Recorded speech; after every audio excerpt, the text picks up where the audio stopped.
Hello and welcome to Lesson 6. Lesson 6 is going to explore how should you attack the prompt and the passage on test day.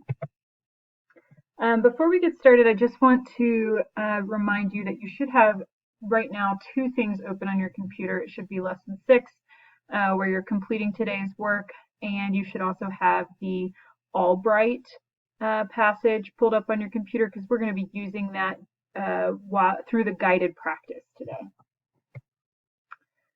A couple of quick tips and updates, and I know many of this is not new to you, but I did just want to remind you that the AP Language exam is administered on May 20th. It's at 2 p.m. Eastern Standard Time, which means it is 12 noon Mountain Standard Time. And so you will need to make sure you're logged in at least 10 minutes. I think they actually recommend 30 minutes early. And once it hits 12 noon Mountain Standard Time, you will be able to start that test. So it's super important that number one, you're logging in 30 minutes early just to make sure that you can access this secure browser, which is to be determined. They haven't actually released what kind of secure browser they're going to be using. You will have 45 minutes to write the essay and 5 minutes to get that uploaded. It is a rhetorical analysis essay, and it can be handwritten or typed. And I've had a couple of students already asking me, well, what do you recommend? Do you think I should handwrite it, or do you think I should type it? It really just depends on what type of test taker you are.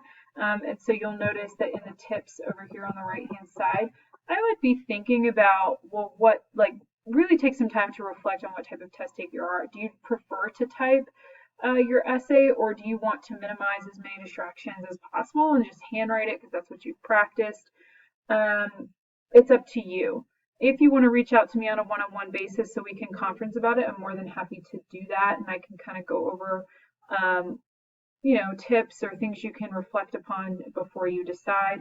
You are allowed a notes page while you're taking the exam. However, I do just want to say, I really would avoid using notes the day of the exam. And the reason I am pushing this is because it really cuts into your time of reading the passage, analyzing the passage, and getting to writing a really strong rhetorical analysis.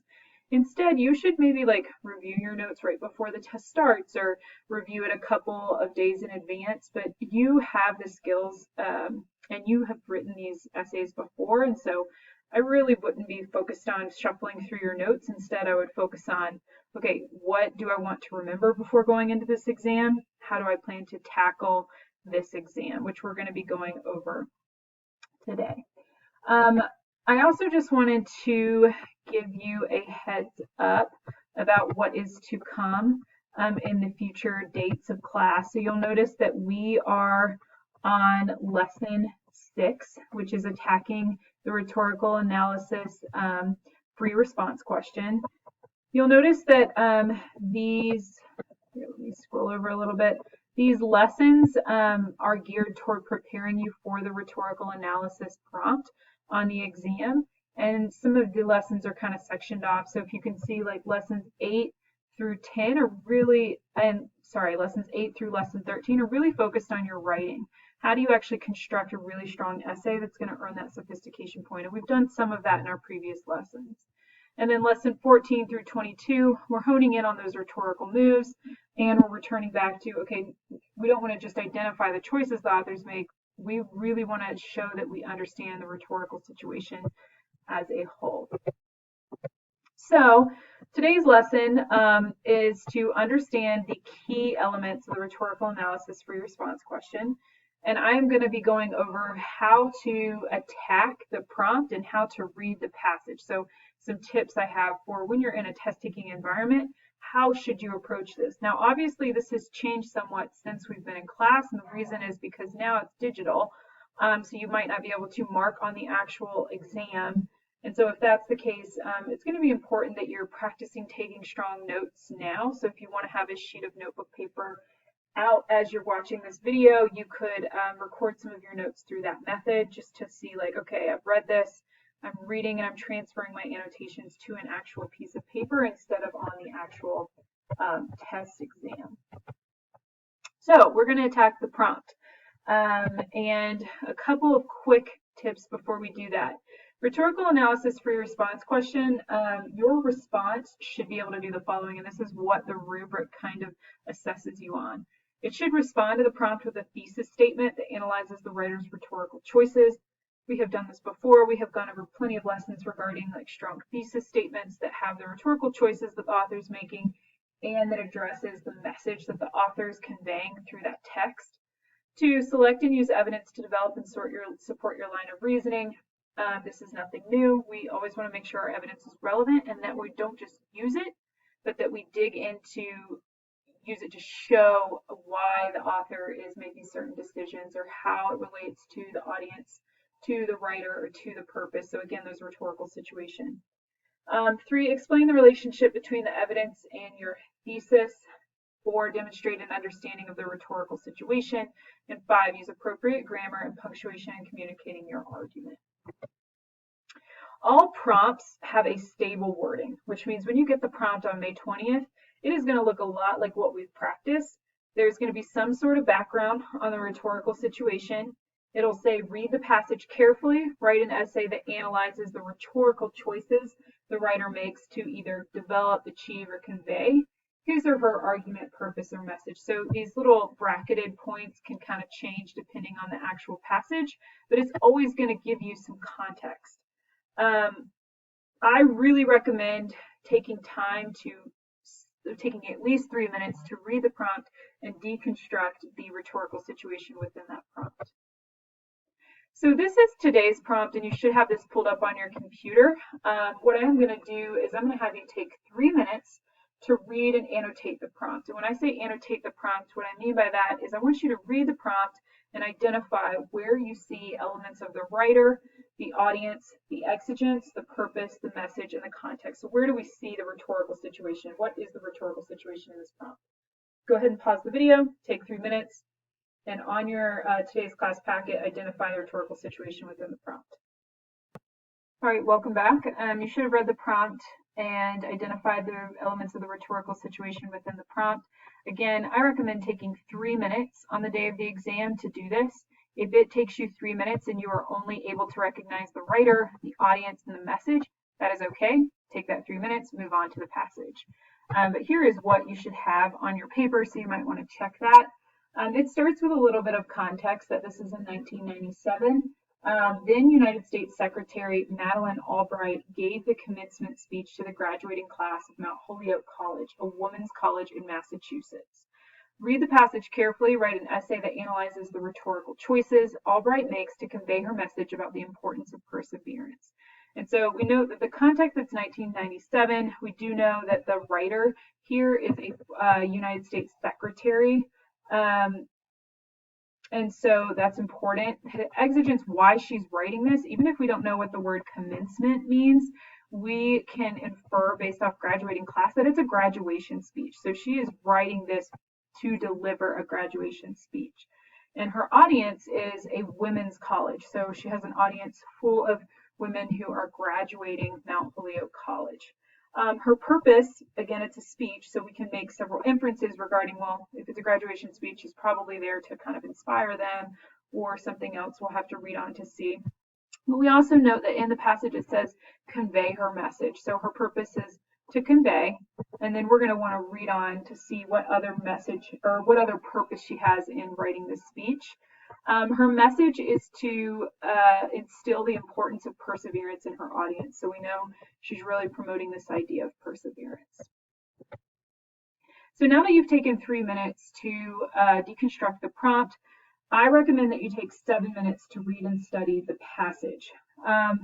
And this gives you a total of 10 minutes that you have spent deconstructing both the prompt and the passage. And obviously you want more time for the passage because it's longer.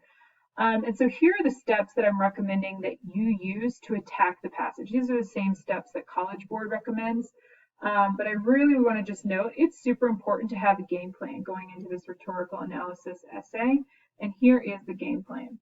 Number one, you would want to write main ideas in the margins. Now, because you cannot necessarily do that because it's on the computer, having that blank sheet of scrap paper and just writing main ideas to like of each paragraph or of every two paragraphs on that scrap sheet of paper is really going to help you. The other thing I recommend is underlining key lines in the text. Now, when I say key, you might be thinking, well, how do I determine what is key?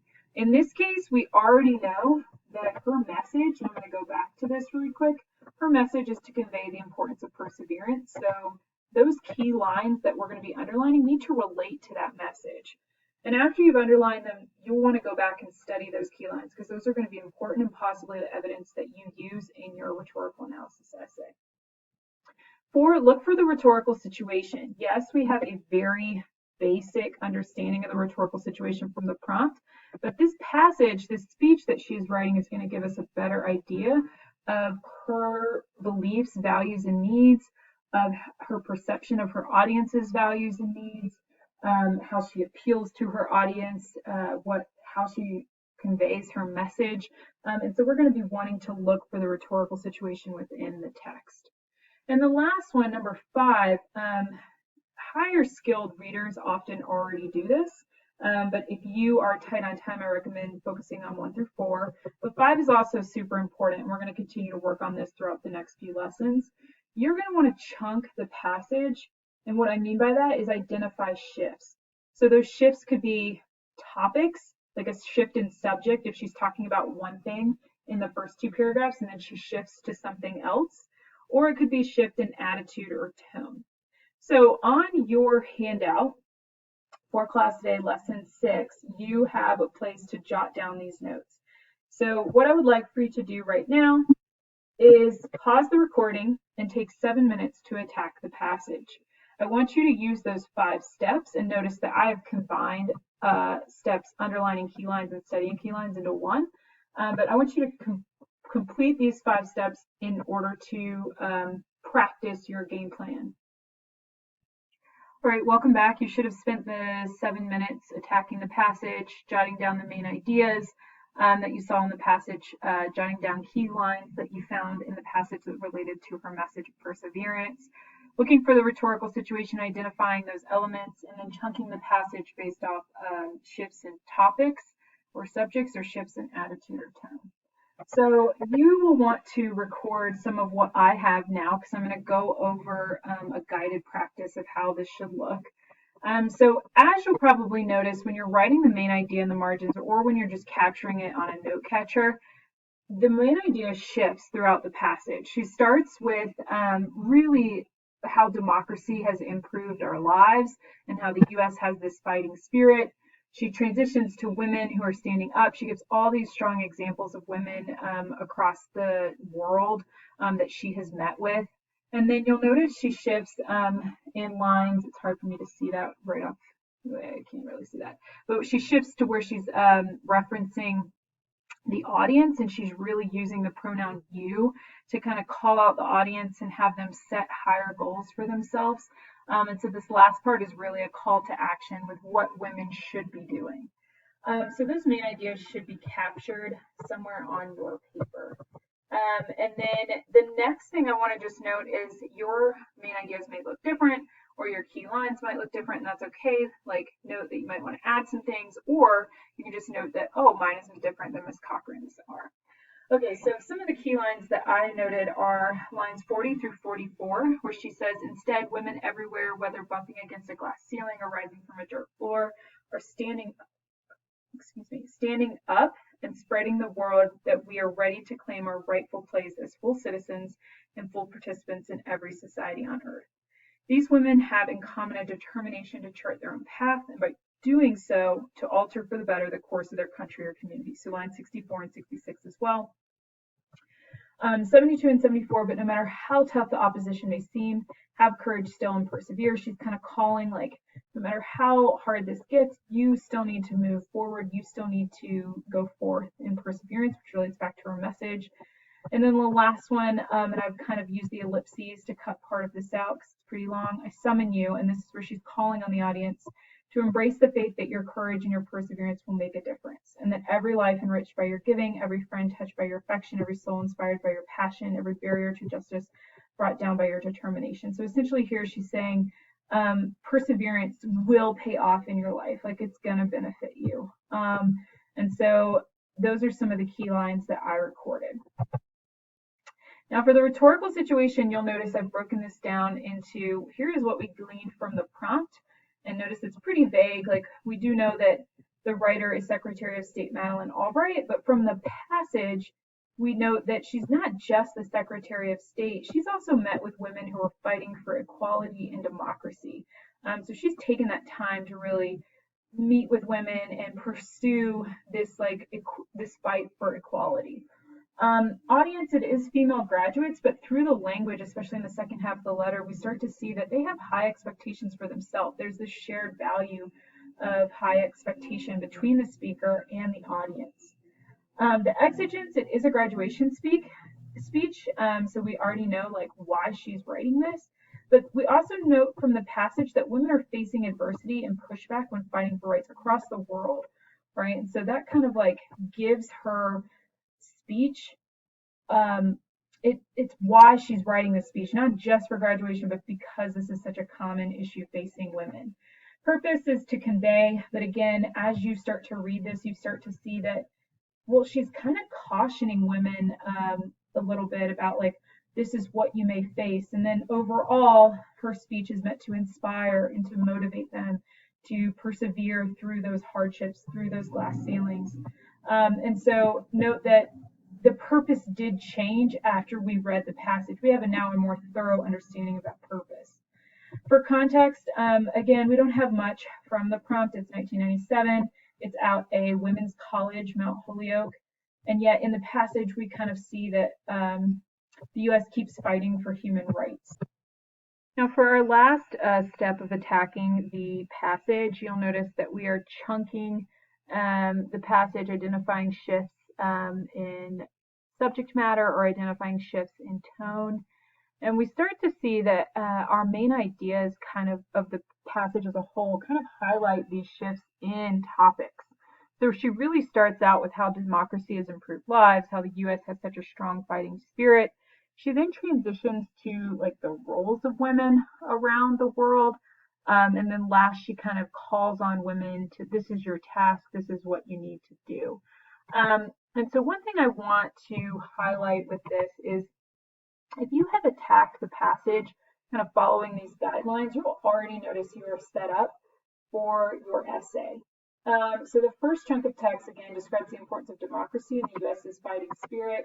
The second chunk of text discusses the roles of women. And then the third chunk of text highlights their tasks and what women should be doing, what they need to understand about themselves and their plight in this larger community. So it's a call to action. So this essentially sets up our 3 body paragraphs. Body paragraphs should be governed by ideas, not devices.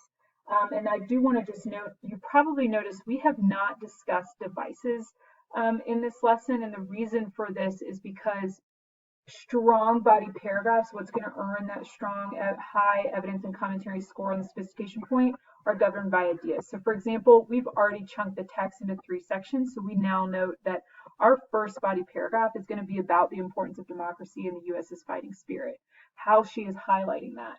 Next, what we're going to do though is our body paragraph. We're going to take a second to look back at that section and see what choices does she use to promote this idea. How is she promoting this idea? What rhetorical moves is she using, and how does it relate back to the rhetorical situation?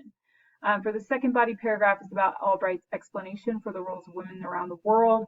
And again, you're going to pause. That's your top. It's essentially kind of your topic sentence. You'll need to reword it a bit. But then you're going to see, well, what choices does she use to promote this idea? Is she using repetition? Is she repeating like different anecdotes that she has experienced? But that's when you ask yourself what choices she's using. And then the third body paragraph is about what women should be doing, what they need to understand about themselves and their plight in this larger community. And again, notice that each body paragraph is governed by an idea, and then you go back to that specific section of text and you see what choice does she use to promote that idea. This will allow you to cover more of the passage instead of just saying, oh, I'm going to just analyze the first 2 paragraphs and her use of repetition. That doesn't quite work because then we're not really seeing the full speech or the full letter or the full essay. And so we really need to make sure that we're covering that full essay if we're going to get a higher scoring score. All right, so by going through these steps, you've mapped out your essay. So I really encourage you, as you're reading the Margaret Thatcher speech, that you write the main ideas down on your note catcher. You underline, or in this case, you're just going to jot them down. Jot down the key lines, and notice I've combined 2 and 3 on your note catcher. And then 4, look for the rhetorical situation. And 5, chunk the passage for shifts or in topic or shifts in tone. And if you find yourself marking too many shifts, consider like, well, how can you consolidate this for your body paragraphs? All right, and again, this is how we tackled the free response question today. We took 3 minutes to annotate for the rhetorical situation in the prompt, and then we took 7 minutes to complete steps 1 through 5. And then we used the last 35 minutes supposedly to write. So this would be like how you would tackle the rhetorical analysis essay on the day of the exam. If you take less time with the prompt and the passage, you will probably have to slow yourself down during the writing process on the test. Whereas if you take the time in the beginning to understand the prompted passage, you're going to be ready to write. So please just note that. And I did include right here in orange that you identify the rhetorical choices. That comes after we've chunked that passage. All right, for your independent practice today, you are reading Margaret Thatcher's eulogy, and you are completing the independent practice doing those steps that we just did. 3 minutes to tackle the prompt, 7 minutes to tackle the passage. If you have any questions, please don't hesitate to use the chat function in Microsoft Teams or to reach out.